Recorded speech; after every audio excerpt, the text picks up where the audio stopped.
Welcome back to How We Rose Cook. Today we're going to be making this delicious orange cake. I appreciate you for stopping by.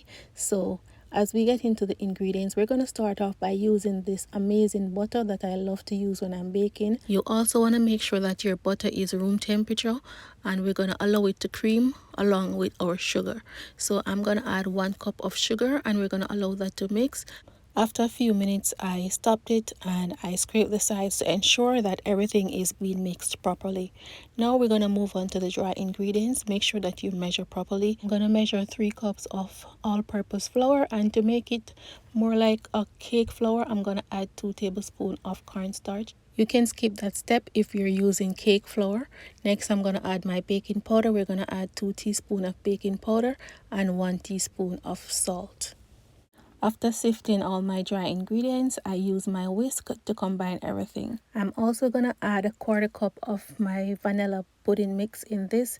If you don't have any of the vanilla pudding mix, you don't have to add it in there. I just love when I'm making cake, I love to add it. I love the texture of the cake when I use the vanilla pudding, and it tastes good as well. Alright, so after adding that, we're just going to put that aside and we're going to move on to the liquid ingredients. I made some freshly squeezed orange juice and strained it. I'm going to add 2 cups to my mixture, but we're not ready for it yet. I'm just going to set it aside. I have my 3 eggs ready, and I added 1 tablespoon of orange zest. Alright, that's going to take away the rawness from the egg as well as add some extra orange flavor to your cake. So don't leave that part out, okay? I'm going to add half of my egg mixture and allow it to mix, and then I add the remaining half afterwards.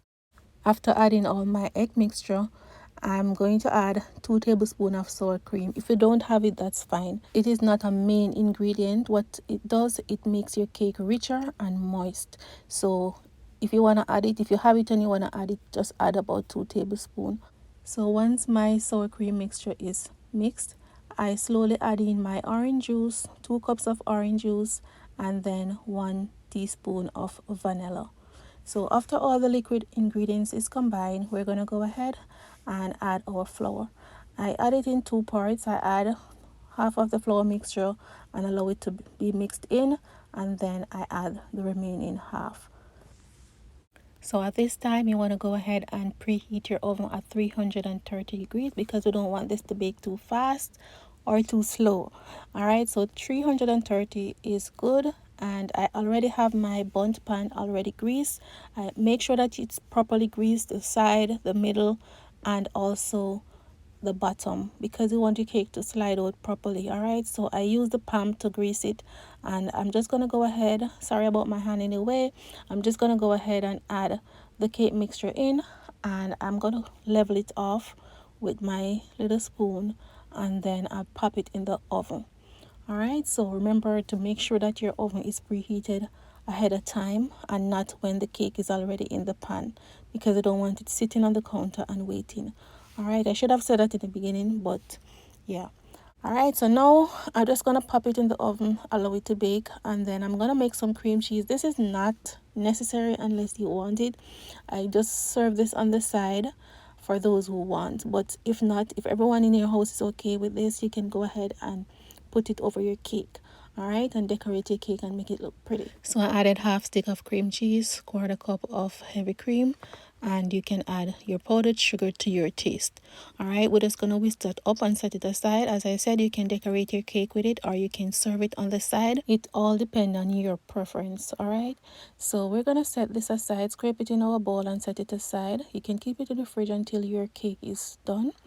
I am going to also make some syrup, which is pretty simple, just some orange juice, sugar, and a little melted butter, and that's it. Allow it to come to a simmer, and then you're going to add some rum if you want it. If you want to keep it plain and simple, fine, but I'm going to add some rum in there. If you're going for like a light rum taste, you can go ahead and add the rum while the sauce is cooking so that some of the alcohol can get to evaporate. If not, add it at the very end, okay?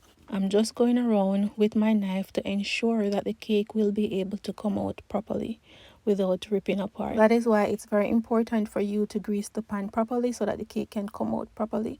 And I also pierce some hole midway, not all the way to the bottom, before adding the sauce in it. And then I am going to flip it and add some sauce on the top.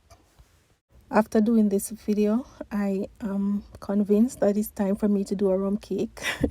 I haven't had one in a while, and the one that I made last time for a video, it was the rum cake hack where I use the cake mix and make the rum cake.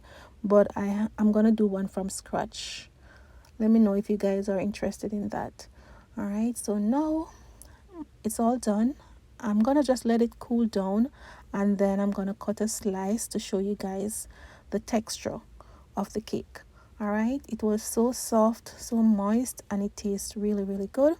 So I'm gonna list all the ingredients down in the comment section for you guys to check it out. And I had my cream cheese frosting on the side. Thank you all so much for watching my video. I appreciate you for sticking and staying with me. Enjoy the rest of your week, and I'll see you guys in my next one. Bye and stay safe.